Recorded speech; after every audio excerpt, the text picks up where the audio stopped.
ତ ତା ଅର୍ଥ ସେ ପରୋକ୍ଷରେ ଡରିଲେଣି ଏତେବେଳଠୁ ଯେ କାଳେ ନେଇଯିବ ବୋଲିକି ବିଜେପି ତ ସେ ପରୋକ୍ଷରେ ସମର୍ଥନ ଦେଲାବେଳେ ଆମକୁ ମନେ ଅଛି ଯେମିତି ବିଜେପି ନନୁ ବୋଲିକି ଯୋଉ କହିଲେଣି ତ ମୁଁ ଆଗରୁ ମଧ୍ୟ କହିଛି ଏବେ ମଧ୍ୟ କହୁଛି ଦେଖନ୍ତୁ ରାଜ୍ୟସଭାର ଗଣିତ ଯୋଉମାନେ ଆମର ବଡ଼ ବଡ଼ ଯୋଉମାନେ ଅଛନ୍ତି ଦାୟିତ୍ୱରେ ଅଛନ୍ତି ଯୋଉମାନେ ପାର୍ଲାମେଣ୍ଟ ବୋର୍ଡରେ ଅଛନ୍ତି ଯୋଉମାନେ କୋର କମିଟିରେ ଅଛନ୍ତି ଯୋଉମାନେ ରାଜ୍ୟର ମୁଖ୍ୟ ଦାୟିତ୍ୱ ଅଛନ୍ତି ସେମାନେ ତ ନିଷ୍ପତ୍ତି ନେବେ ମୋର ରାଜନୈତିକ ଆକଳନ କଥା ଯଦି ମତେ ପଚାରିବେ ମୋର ବ୍ୟକ୍ତିଗତ ରାଜନୈତିକ ଆକଳନ ମୁଁ କଥା କହୁଛି ଦେଖନ୍ତୁ ନିୟମ ଦେଖିଲେ ତ 2ଟି ସିଟ୍ ସିଓର ବିଜେପି ଗୋଟିଏ ସିଟ୍ ସିଓର ବିଜେଡି ଆଉ ଗୋଟେ ଝୁଲା ରହୁଛି ତ କୋଉଠି ନା କୋଉଠି କେତେବେଳେ କଂଗ୍ରେସ କହୁଛି ମୁଁ କ୍ୟାଣ୍ଡିଡେଟ୍ ଦେବି କେତେବେଳେ କଂଗ୍ରେସ କହୁଛି ଆମେ କ୍ୟାଣ୍ଡିଡେଟ୍ ଦେବୁନୁ କେତେବେଳେ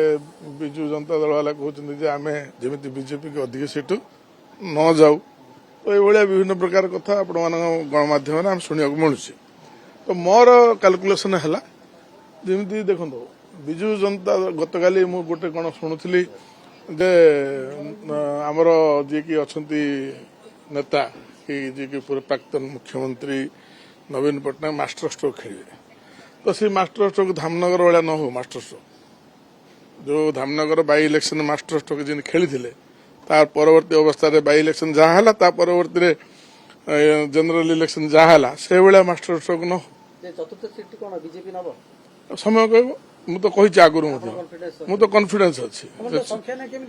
ଆରେ ଦେଖନ୍ତୁ ଆଉ ସଂଖ୍ୟା ତ ଦେନେ ଏତେ ମାଷ୍ଟର ଷ୍ଟ୍ରୋକ୍ ଖେଳିବା ଲୋକ ବିଜୁ ଜନତା ଦଳ ଆଉ ତାଙ୍କ ଦଳର ଲୋକ ଇସ୍ତଫା ଦେଇକି ଆଉ ଥରେ ବିଜେପିରୁ କାହିଁ ଗଲେ ଏତେ ମାଷ୍ଟର ଷ୍ଟ୍ରୋକ୍ ଖେଳିବା ଲୋକ ତେଣୁ ସମୟ କହିବ ସମୟକୁ ଅପେକ୍ଷା କରନ୍ତୁ ଖେଳ ଅଲଗା ହବ ତେଣୁ ଭାରତୀୟ ଜନତା ପାର୍ଟି ସର୍ବାଗ୍ରେ ରହିଛି।